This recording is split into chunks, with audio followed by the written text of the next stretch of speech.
ڕژیمێکی مایەپووچ و دەیان هەزار پەروەندەی شۆڕشگێڕان.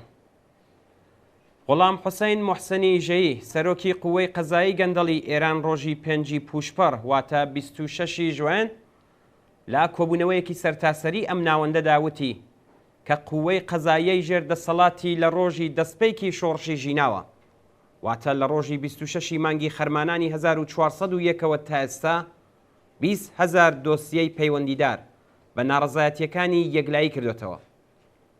لا درێژەدا وتی کە لە کۆتایی ساڵی ڕابردوودا لێخۆشبوون بۆ 98,000 کەس دەرکراوە. ئەوتی ئەو کەسانەی بەر لێخۆشبوون کەوتون لا زینداندا مابوونەوە و دوژمن بە شوێن سوژە سازیەوە بوو بۆیان. پێشتر لە ڕۆژەکانی کۆتایی مانگی ڕەشەمەی 1401دا وترا بوو 22,000 کەس لە ناڕازیان بەر لێخۆشبوون کەوتون. چالاکانی مافی مرۆڤ دەپرسن ئەگەر ژمارەی ئەو زیندانیانەی تەنیا بەر لێخۆشبوون کەوتون 98,000 بێت کەوایە ژمارەی ڕاستەقینەی سەرجەم زیندانیەکان دەبێت چەند بێت؟ ئەم ئیتلاعات و زانیاری و ئامارانە دەرخەری بەرینایی و هێزی شۆڕشگێڕانی ژن ژیان ئازادی لەلایەکەوە و ئاستی سەرکوتگەری و قوڵایی دیکتاتۆری حکوومەتی ئیسلامی لەلایەکی دیکەوەیە. لە سەرەتای دەستپێکی شۆڕشی ژیناوە تا ئێستا سەرانی ڕژیم هەموو توانایی خۆیان لە 5 خوێناویەکانیاندا کۆ کردوێتەوە و هەوڵیان داوە و هەروەها وایان نیشانداوە کە شۆڕشی خەڵکی ئێرانیان بەرەو ڕووی شکست کردوێتەوە. بەڵام ڕاستیەکان و ڕووداوە ئاشکراکان نیشانی ئەدەن کە ئەم داوەریە بۆ فریودانی هێزەکانی خۆیانە و هیچی تر. شکستی سیاسەتە سەرکوتگەرەکانی ڕژیم بەڕادەیەک ئاشکرایە کە خۆیان لە کۆبوونەوەی هاوبەشی ئەمنیەتی ڕۆژی 25 مانگی جۆزەرداندا لە مەشهەد بە شێوەی ناڕاستەوخۆ دانیان نا بە شکستی سەرجەم هەوڵە وەحشیانەکانی سەرکوتگەری و سەرفی دەیان ملیار دلار لەم بوارەدا. شکستی سەرکوتگەریەکانی ڕژیم لە بەرەنگاربوونەوە لەگەڵ شۆڕشی ژینا لە بوارە جۆراوجۆرەکاندا بەڕوونی دەرکەوتووە. درێژەی مانگرتن و خەباتی کرێکاری بە دروشمی زیادکرانی حەقدەست، ئەمنیەتی پیشەیی، لابردنی پەیمانکاران و بەستنی قەراردادی دائیمی لەگەڵ خاوەنکارانی سەرەکی بۆتە خەباتێکی ڕوتین و هیچ چەشنە سەرکوتێک بەری بە بەرەو پێشچوونی بزوتنەوەی کرێکاری نەگرتووە. درێژەی هەینیەکانی ناڕزاتی لە بەلوچستان یەکێک لە بەرچاوترینی ئەم نمونانەیە کە نیشانی ئەدات ئەم حکوومەتە سەرەڕای بەکارهێنانی سەرجەم هێزە سەرکوتگەرەکانی گرتنی بەرین، ئیعدام بە بیانووی جۆراوجۆر، ئەشکەنجەی وەحشیانە، فری و تەبلیغ نەیتوانیوە خەڵکی تێکۆشەر لە دەربڕینی ناڕزاتی لە شەقامەکان دوور بخاتەوە. سەرجەم راپۆرتەکان باسی ئەوە دەکەن کە ئەولەویەتی هەموو کاربەدەستانی ئەمنیەتی، نیزامی و سیاسی لە هەینیە خوێناویەکانی زاهیدان بەم لاوە ئەوە بووە کە نەهێڵن خەڵک زار بۆ دەربڕین و تکرارکردنەوەی دروشمی مردن بۆ خامنەی بکەنەوە.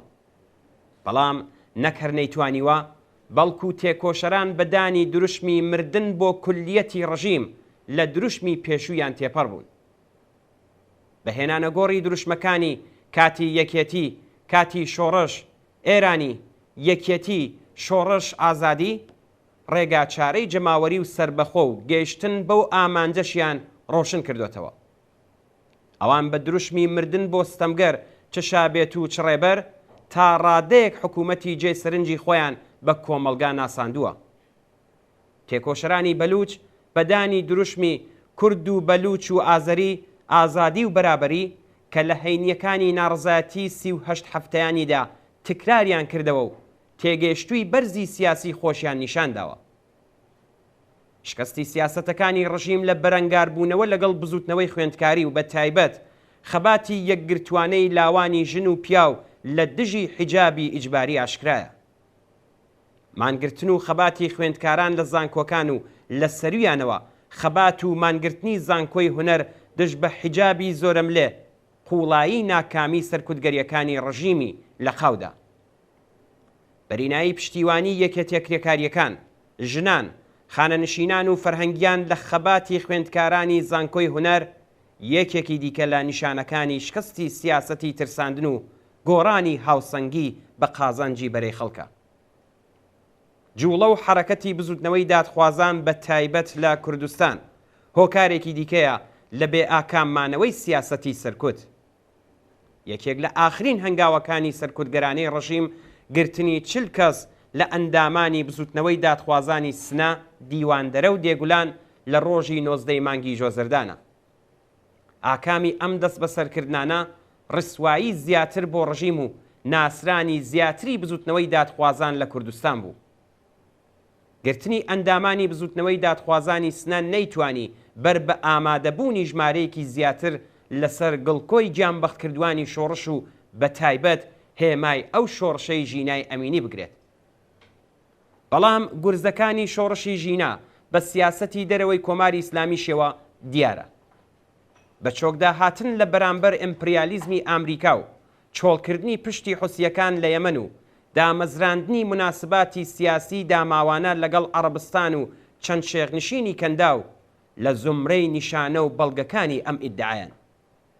ڕژیم دەیەوێ لەم بەناو تەسلیم تەڵەبیانە بە قازانجی خۆی کەڵک وەربگرێت.